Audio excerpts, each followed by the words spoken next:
Aujourd'hui, nous sommes du côté de Olao, qu'on dit Oyang. Oyang qui fait partie du district de Faro, oui, qui est dans l'Algarve.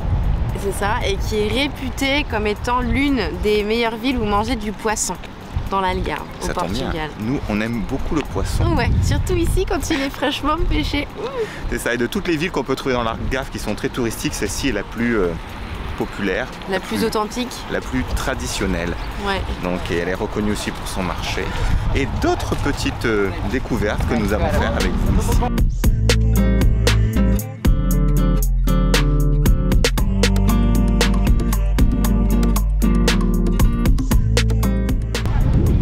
On retrouve beaucoup de Français en Algarve parce que l'État portugais a tout mis en œuvre pour les faire venir en leur faisant payer moins d'impôts. Il y a une autre époque de l'histoire où il y a eu des Français en Algarve, mais ça s'est un peu moins bien passé.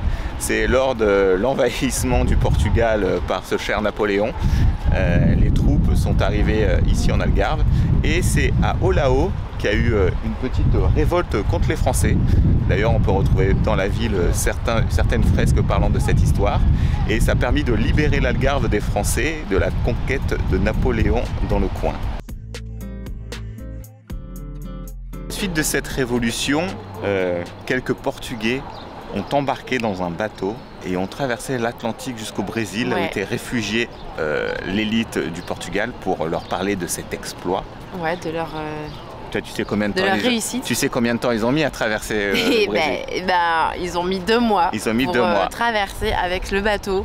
Dans cette petite embarcation. Dans cette petite embarcation qui est une réplique, du bateau qu'ils avaient utilisé à l'époque.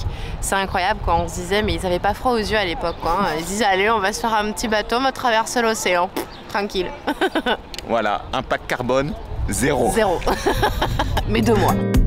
Donc quand on arrive au marché de Olao, on constate déjà que c'est un énorme bâtiment, c'est très grand, tout en briques rouges. Et habituellement aussi le mardi et samedi, il y a plein de marchés aussi à l'extérieur, plein de stands à l'extérieur, c'est immense, c'est très très grand. Et comme vous vous doutez, on trouve beaucoup de poissons et beaucoup de spécialités portugaises.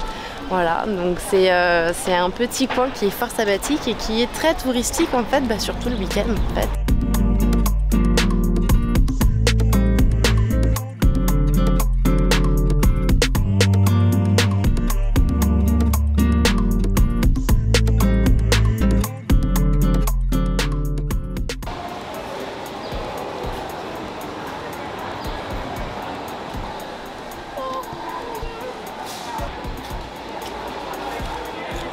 Elle est pas bonne, et l'autre là-bas, celui-là aussi.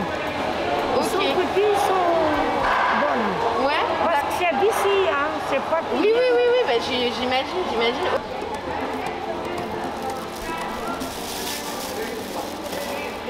Ce marché est divisé en 2 parties. Il y a une partie qui est spécialement dédiée pour tout ce qui est fruits et légumes et une autre partie qui est principalement dédiée à l'activité de la pêche qui se trouve ici.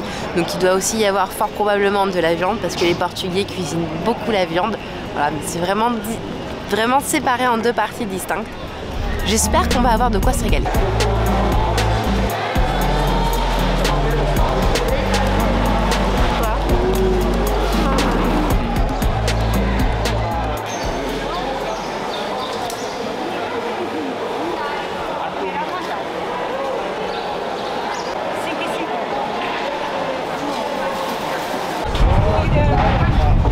Alors, est-ce que tu peux nous expliquer ce que tu as acheté là?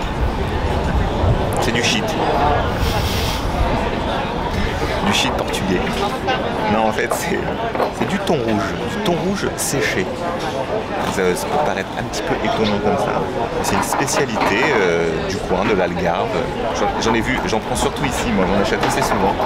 Et c'est un peu le goût de charcuterie, de saucisson sec. C'est extrêmement très fort. C'est très fort en goût. Et donc pourquoi je dis que c'est du shit, c'est vrai que c'est un petit peu emballé comme ça, t'as l'impression que c'est un dealer qui te le vend. À 5,50 €, ça c'est du très bon produit. Et ça me faisait rire parce que quand je rentrais en avion et que je le mettais dans ma valise, je me disais toujours, est-ce que je vais pouvoir rentrer quoi? Est-ce qu'ils vont me laisser rentrer? Chaque fois je disais Atoum, dès qu'on me demandait d'ouvrir la valise.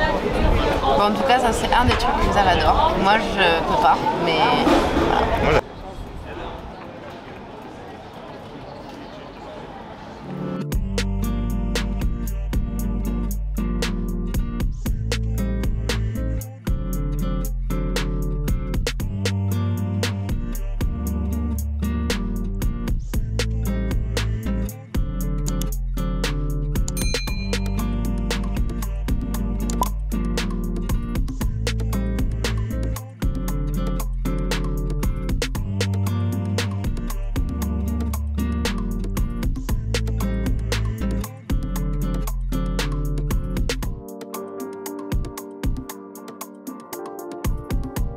On vous disait aussi qu'Olao c'était une ville traditionnelle de l'Algarve. Pourquoi? Et en fait, ces petites rues étroites en font sa spécificité.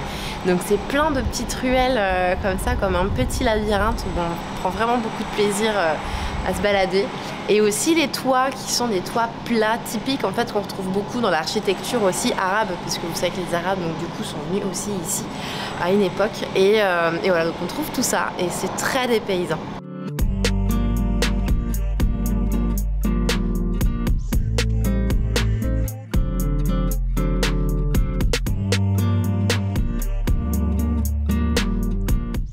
Une autre chose qui est assez originale sur Olao, c'est que partout dans les petites rues, on va retrouver des barbecues où les gens vont acheter directement leur poisson et vont le griller. Donc là, on en a un et puis on tourne et derrière, dans le fond, il y en a encore ici. Voilà, les gens ici prennent le poisson, vont dans la rue et le font griller dans les barbecues. Simple, efficace et bon pour la santé.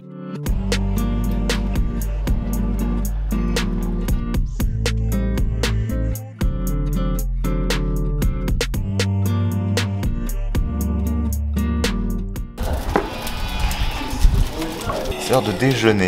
Voilà, c'est l'heure de déjeuner. Nous avons trouvé le resto qu'on cherchait. Il est ouvert. C'est un petit restaurant qui paye pas de mine et tout, mais qu'on adore. On vient toujours une fois ici quand on vient en vacances ici avant. Et donc il y a quelques tables dehors et il y a le poisson frais qui se fait griller dans un barbecue là à côté.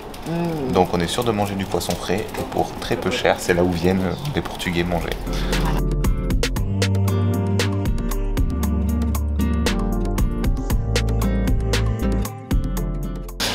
Mais là, on va s'attaquer au poisson et on va goûter, ce que ça donne. Et c'est de vrai. L'étape importante de là est d'enlever les arêtes, d'essayer de dépecer le poisson pour ne garder que le meilleur.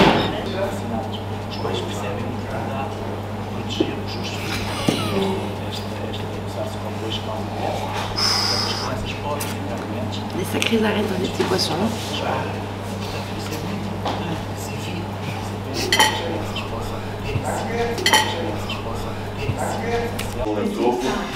On est complètement dans l'ambiance là, donc là, on a l'avantage d'être entouré par des Portugais. Ça parle portugais, ça parle pas français. Ce sont des petits restaurants, ça coûte pas cher, donc leur budget est quand même un peu moindre. Et on a un poisson qui a connu l'océan. Direct océan tout assiette. C'est un véritable délice.